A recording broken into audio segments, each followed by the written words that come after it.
Buenas tardes. Ismael Haniyeh, uno de los principales jefes de la membresía ejecutiva del grupo de resistencia palestina Hamas, fue asesinado en Teherán. Según informaciones del Estado teocrático persa, Haniyeh se alojaba en una residencia especial para veteranos en Teherán y fue alcanzado, según un parte militar de los persas, por algo que volaba en el aire.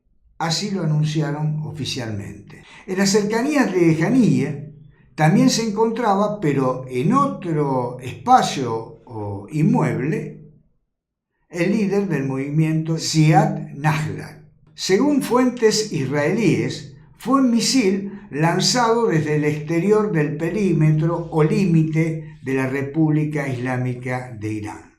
Todos los partes de las agencias persas afirman que el líder palestino asesinado se encontraba junto a su delegación en una casa de huéspedes de la Guardia Revolucionaria Islámica de Irán. Esta casa está ubicada al norte de la capital, Teherán. Al parecer, cuidan muy poco a los invitados los miembros de la seguridad de la República Islámica de Irán.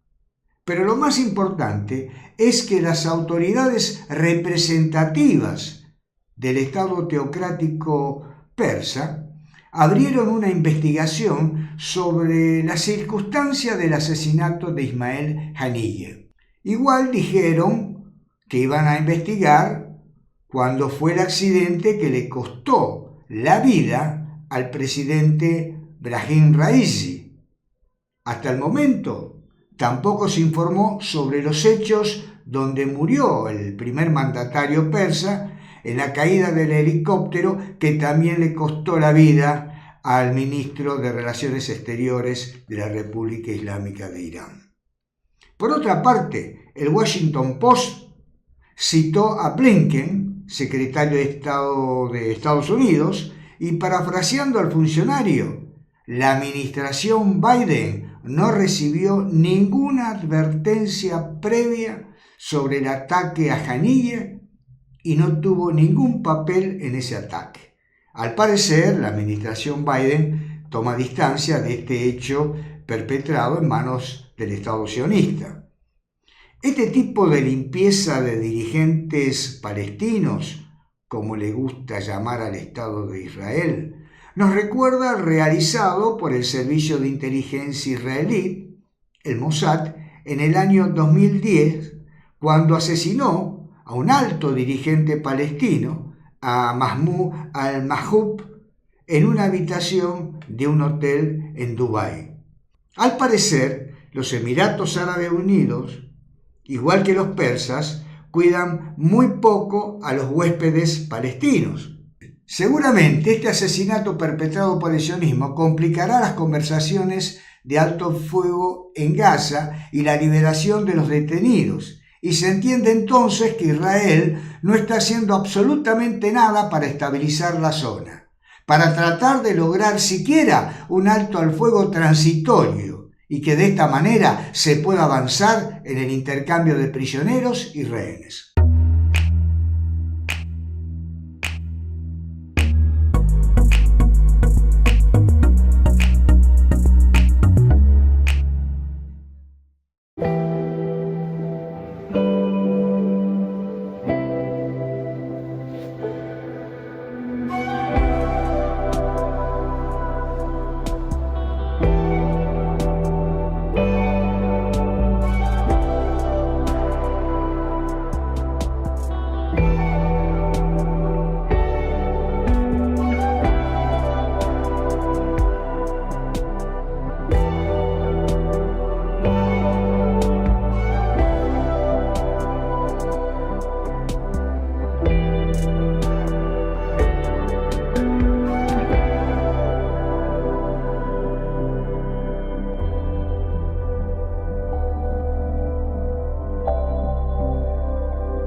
La historia de la Mesopotamia iraquí es muy rica en tradiciones que tienen que ver con hechos importantes que florecieron e hicieron destacar a la zona como una verdadera cuna de la civilización humana. En la Mesopotamia iraquí nació la escritura, comenzaron a compilarse los primeros escritos y aparece la biblioteca. Personajes como Enjuetanna, la primera poetisa de la historia de la humanidad, el primer poema de amor, escrito por ella, por Enjuetanna, hija de Sargón, el fundador del imperio acadio, la historia del primer poema épico, Gilgamesh, de algunos personajes que aparecen en los textos bíblicos y que adquirieron una gran trascendencia en todo lo que tiene que ver con la tradición judeo-cristiana. El rey Sargón II, que en el año 721 tomó el reino de Israel, su capital, Samaria o Samaria, y deportó toda la población, a los israelitas, hasta los distintos lugares donde él había extendido su reino. La historia de Sennacherib, otro personaje bíblico que fue el que sitió Jerusalén y según sus partes militares al rey Ezequías lo tenía como un pájaro enjaulado. La historia de Nabucodonosor también tiene que ver con el antiguo Irak. Este rey que terminó llevando en cautiverio a la población judía desde Jerusalén hasta Babilonia.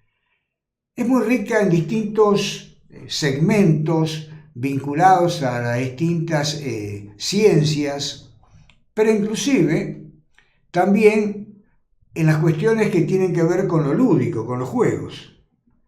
Y para que nos explique un poco esta cuestión, este juego que fue encontrado en Ur, en una tumba, lo tenemos a Jeremías Giglio, o Giglio. Hola, ¿qué tal, Jeremías? ¿Cómo te va? Muy bien, muchas gracias. ¿Es Giglio o Giglio? Es Giglio. Giglio, muy bien. Bueno, Jeremías integra el Centro Cultural Argentino Iraquí, es uno de los responsables, de los coordinadores del área cultural. Trajiste un juego de la época sumeria. Sí. Hacemos referencia aproximadamente 3.500 años antes de la era cristiana. Claro que sí. El juego actualmente ya tiene más de 4.500 años de antigüedad, ya rozando los 5.000. Y bueno, este juego, Mostrarlo en la cámara. Como pueden ver, gracias al 3D pudimos traer una réplica. Este juego se encontró en la ciudad de Ur, preferentemente en la tumba real de Ur, por eso adquirió ese nombre. Se lo llama el juego del rey Ur. Está compuesto por 20 casillas, ambas divididas en dos rectángulos, uno más grande y otro más pequeño, y un puente que los conecta. La idea es que los jugadores entren por la parte interior del rectángulo más grande, vayan a la punta, luego doblen, crucen todo el puente y luego salgan por la parte inferior del rectángulo más pequeño. El que logre sacar sus 5 o 6 fichas de ese lugar es el ganador. Ahora bien, este juego, bueno, esto no quiere decir que los antiguos mesopotámicos les gustaba la timba, ¿no? O sea que... No. Era un juego que se utilizaba en la corte del rey sumerio, digamos. Así por lo menos fue caracterizado, ¿no? Por los descubridores. Los que encontraron el juego en la tumba de Claro, es algo importante recalcar que por mucho tiempo no se supieron las reglas de este juego. Ajá. En eso lamentablemente no se encontró nada que indicara cómo se jugaba.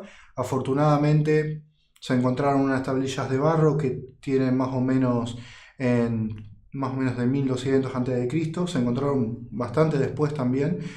Este juego permaneció. O sea que este juego que nace 3500 años antes de Cristo, las reglas se encontraron en unas tablillas de arcilla de 1200 años antes de Cristo, es decir que prácticamente se usó durante varios milenios. Claro, se usó durante muchísimo tiempo. Estas tablillas no se sabe muy bien de cuándo surgieron, pero sí se sabe que son muy antiguas, no tanto como el juego, y se encontraron mucho después. Estamos hablando de que por una ventana de 60 años, este juego no se sabía cómo se jugaba. Ajá. Este juego obviamente fue retirado y se guardó en el Museo Británico y por muchísimo tiempo no se sabía cómo se jugaba. Hasta que encontraron Las tablillas de bar, sí. y ahí descifraron un poco las normas del juego, las técnicas. Claro, sí, digamos. lograron en saber cómo se jugaba. Y eso que tenés ahí, que son fichas. Claro, estas son las fichas. En este caso, todas las fichas, como pueden ver, tienen 5 puntos, esa era la idea, se encontró así. En cada ficha tenía 5 puntos, no se sabe muy bien qué representaba eso, pero es algo que se veía en todos los juegos. También se encontraron otros juegos más simples, pero todos respetaban esto, 5 puntos en la ficha. Y luego vamos a hablar de los dados. Esta es una versión simplificada de los dados. Ajá. Los dados originales están un poco más con forma de dedo en la parte superior. Bien. Es una adaptación, digamos. Es una adaptación, sí. Estaban un poco más lijados en los costados y estaban un poco más altos. Estos dados, como no sé si va a poder apreciarse en la cámara, tienen puntos amarillos. Estos puntos amarillos tienen que estar en la parte de arriba. Si está en la parte de arriba, se computa como un solo punto. Hay 4 dados, el máximo que se podía tener era 4 puntos, y algo peculiar que tiene es que uno puede tener jugadas fallidas, ya que si vos no sacás ningún punto en las 4, es como si tu turno no hubiera servido de nada. Además de que si vos tenías 4 puntos perfectos, ganabas el derecho de volver a tirar. Como si tenías muchísima suerte, eso se te era recompensado. Ajá. Y también en los casilleros, ¿no? Depende de donde Claro. caigas. Estos casilleros, los casilleros Rosetta, que se pueden ver acá, tienen varias peculiaridades. Primero, una de las peculiaridades más importantes era que te protegían de que otros jugadores se coman tus fichas. Ajá. Eso, cuando vos estás en el puente, era muy importante porque podías tomar la decisión estratégica de llegar hasta acá para evitar que se coman tus fichas. Y además de eso, vos decís, bueno, pero entonces ¿por qué están acá si este territorio es más o menos similar al Ludo, es un territorio propio, no se pueden comer fichas? Claro. Pero también tenían una cosa adicional, te daban un turno extra si vos... si caías dentro, te daban un turno extra. Lo que podía tomar decisiones estratégicas, porque uno puede entrar fichas, puede mover las fichas independientemente. Bien. Vamos a hacer una muestra, por ejemplo. Perfecto. ¿Puedo tirar yo primero o tirar? Sí, Bueno, tiro favor. yo primero. Bueno, ¿qué salió ahí? Sacaste un punto. Un punto sacaste. Un solo punto. Y yo tengo la ficha blanca. Entonces, ¿de dónde comienzo? Comenzaste desde acá. Ahí, o sea que arranco de ese casillero. Perfecto. Claro. Tirás vos, por ejemplo. Ahora mi turno. Y yo saqué 2 puntos. 2 puntos. Sí. Bien.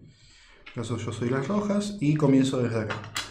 Supongamos que yo tiro y saco... ¿Cuánto saqué en este caso? En este caso sacaste otra vez un punto. Un punto. ¿No puedo avanzar con una acá arriba? No podés, lamentablemente, porque Ajá. tu casilla ya está ocupada. Está ocupada. Si vos estuvieras acá, Sí. vos podrías meter otra. Ah, perfecto. Pero no podés porque justo está ocupada tu casilla. Ahora, ¿estos dados son buenos o están marcados? Son buenos, son buenos. Son buenos, sí. Muy bien. Bueno, a ver, seguí explicándonos la técnica. Es decir, en caso, bueno, yo llegué a este lugar privilegiado. En ese caso, vos lo que obtendrías sería un turno adicional para volver a tirar. Perfecto, perfecto. Los lugares más vulnerables de las piezas sería el corredor central, ¿verdad? Claro, el corredor central. Corredor central, perfecto. ¿Qué otro aporte podés, digamos, brindar en función de este juego? Es muy similar a lo que podemos conocer actualmente como el Ludo. También se dice que tomó bastante del backgammon. Bueno, el backgammon, el table, creo que le llaman en árabe table, sí, también se va corriendo las piezas y también uno puede comer las piezas del rival, ¿no? Es decir, bastante, digamos, no tiene este formato el backgammon, pero bueno, la técnica o de última, diríamos que el diseño que tiene bastante parecido, ¿no? Claro, sí. También hay versiones un poco similares. Los egipcios luego adaptaron este juego un poco. Se puede ver ya que la versión sumeria, esto lo tiene separado el puente. En cambio, en la versión egipcia es todo un bloque y estas casillas como que son una casilla larga que no se cuenta. Este juego, cuando fue encontrado en la tumba real de Ur, estaba estaba con incrustaciones de piedras preciosas, era marfil, Bueno, lapislázuli. el marfil todavía se utiliza en las incrustaciones de las artesanías árabes. Fíjate vos cómo se fue manteniendo a través de la historia, ¿no? Es decir, y bueno, y lo azul debe ser el lapislázuli, ¿verdad? Lapislázuli, sí. Y si esto se manejaba o era un juego que era habitual en Egipto, quiere decir que hubo una transferencia de elementos, en este caso, bueno, a través de un juego, pero finalmente un elemento de la cultura mesopotámica hacia el antiguo Egipto, ¿verdad? Claro, sí.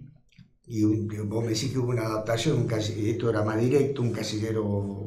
Esto era básicamente porque esta versión del juego de Ur, la original, eran dos rectángulos conectados por un puente, Bien, que estaba de esta forma. La versión egipcia es un bloque entero, como bien. rayado, y estos dos se tenían las casillas, pero no se usaban. Era básicamente una diferencia en la manufacturación del juego. Bien, bien. Y esto hoy, digamos, se luce o está exhibido en el Museo de Londres, En el Museo Británico, sí. en el Museo Británico, bien. Claro, una de las piezas, una más de la cantidad de piezas que conforman la sala de Asiria o del Antiguo Egipto y que deberían devolver piezas que pertenecen digamos, Egipto o a Irak o a Siria o al Líbano, que fueron tomando como de otros lugares, ¿no? Es decir, no solamente de Medio Oriente. Digamos, hay un trabajo que hicieron dos alemanes que se llama Nefertiti quiere volver a casa. Y bueno, precisamente habla del robo del patrimonio cultural digamos, de estos pueblos, ¿no? Es decir, que hoy lucen esos robos de los distintos lugares, lucen en Pérgamo, en Alemania, en el Louvre en Londres, en Washington y también en algunos espacios que tienen que ver con el mercado negro, ¿no? De las piezas arqueológicas que conforma digamos, una importancia fundamental en los negocios ilícitos. Dicen que después de las armas y de las drogas, del mercado de armas y del mercado de drogas, el mercado de piezas arqueológicas ocupa el tercer lugar, pero casi compitiendo, ¿no? con los restantes. Claro, recordemos que esta fue encontrada en las excavaciones de Sir Leonard Woodley, que fue quien hizo las excavaciones en la tumba de Ur y en la ciudad de Ur por bastantes años, y básicamente se quedaron con muchísimas piezas muy importantes. Estamos hablando de arpas con cabeza de toro, estamos hablando de... Esa pieza, que es el arpa creo que le llaman de Ur, tiene ese nombre, fue robada en el 2003 cuando invadió Estados Unidos, Irak, y luego apareció, ¿no? Un poco dañada, pero apareció. Es una pieza que no se puede estimar el valor que tiene. Una de las piezas más, digamos, más cara dentro de las antigüedades arqueológicas, ¿no? Y otras piezas que fueron encontradas a lo largo de los dos últimos lustros, en algunos domicilios de personas muy adineradas en el Golfo Árabe y en distintos lugares de Europa también, ¿no? Es decir, forma parte de este mercado negro de piezas arqueológicas. Claro, y también es una pérdida muy importante para la historia porque estamos hablando de que casi todo lo que se encontró en la tumba de Ur era lo primero de todo. O sea, primeras arpas, primer juego de mesa, era básicamente todo lo que se encontraba era lo primero, cosa que rompía con ideas preconcebidas, cosa que decía lo increíble que eran los sumerios. ¿Y qué más se perdió? ¿Qué más no sabemos que fueron los primeros o que fueron los que lograron aportar eso y no sabemos porque se fue robado, porque se fue sustraído? Bueno, hay una información que en el 2003, cuando Estados Unidos ocupa Irak, hubo un envío de containers desde Irak hacia Israel, repletos de piezas arqueológicas que, bueno, no habían sido siquiera clasificadas por el gobierno iraquí, pues estaba preocupado en otros temas, habían sido encontradas y estaban depositadas, listas para hacer un trabajo de clasificación de los distintos periodos y del contenido de la misma. Esas piezas fueron llevadas, por ejemplo, a Israel, ¿no? Es decir, forma parte de un robo muy importante y no apareció en ningún lado. Y tenemos muy buena información de gente que trabajaba en el aeropuerto de Bagdad, personal civil, que contaba de estos containers que salían desde Bagdad hacia Israel, en aviones de la empresa El Al. Bueno, es un aporte más, ¿no?, en el robo de este patrimonio de la arquitectura antigua, de la arqueología, y que, como bien decís vos, forma parte de la identidad de un pueblo, ¿no? Es decir, borrarle un poco de estas piezas, destrozarlas, que se pierdan, de alguna manera se pierde parte de la memoria de un pueblo, ¿verdad? Claro, se pierde la memoria y se pierde la identidad. Es fundamental. Bueno, que los sumerios, como decíamos al principio, hayan inventado este juego, como también dicen que inventaron la cerveza, no quiere decir que eran, digamos, en la jerga nuestra, ni timberos, ni, digamos, que les gustaba mucho el alcohol, ¿no? Es decir, era una tradición de la época y bueno, es fundamental este aporte que vos traes, porque además nos llama a discutir, a reflexionar sobre estos elementos que son indispensables para la historia de los pueblos y que finalmente hoy lucen en distintas vitrinas de museos en Occidente. Muchas gracias, Jeremías, por tu aporte. Muchísimas gracias por la oportunidad.